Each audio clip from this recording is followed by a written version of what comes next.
Hello बच्चों, अस्सलाम वालेकुम रहमतुल्लाहि वबरकातुहू। वेलकम टू माय चैनल अल्लाह मेहरबान उर्दू की ज़ुबान। बच्चों, पढ़ेंगे उर्दू ज़ुबान की दूसरी किताब की सबक नंबर 10। सबक नंबर 10 है हमारा एक हाथी और गीदड़। एक हाथी और गीदड़। बिस्मिल्लाहिर्रहमानिर्रहीम। नंबर 1। जंगली हाथी को गीदड़ों ने ताका। जंगली हाथी को गीदड़ों ने ताका।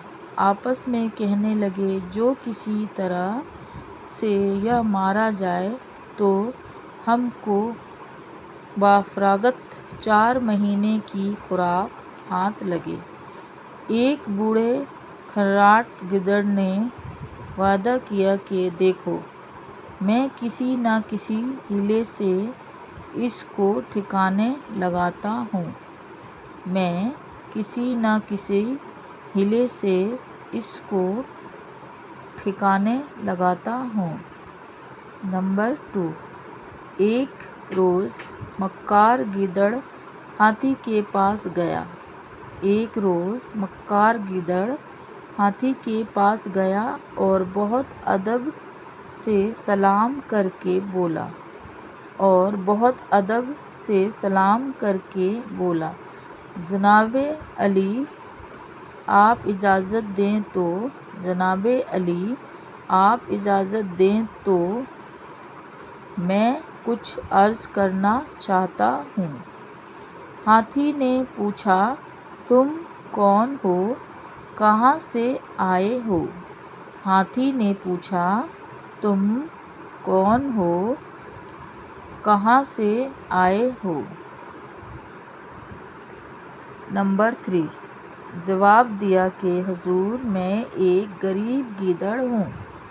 जवाब दिया कि हुजूर, मैं एक गरीब गीदड़ हूँ।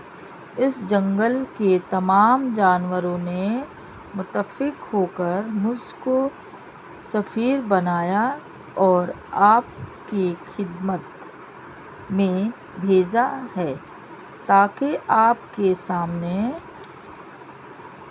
सबकी ख्वाहिश ज़ाहिर करूँ। नंबर 4।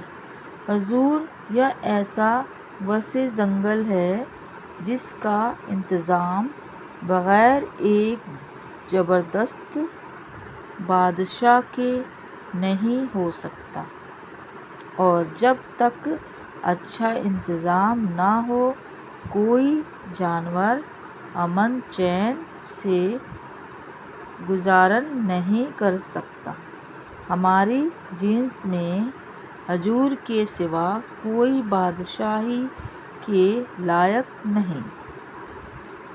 अगर आप इस बड़े मंसूबे को कबूल फरमाएं तो हम सब बहुत शुक्रगुजार होंगे।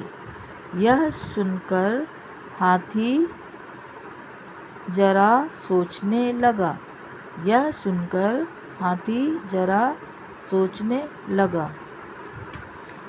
बच्चों, ये सबक बड़ा है, इसलिए मैं 2 पार्ट में वीडियो बनाऊंगी। जब तक कि आप ध्यान से पढ़िए, और प्लीज़ वीडियो अच्छा लगे तो लाइक कीजिए, सब्सक्राइब कीजिए, प्लीज़ सब्सक्राइब कीजिए और शेयर कीजिए। अल्लाह हाफिज़।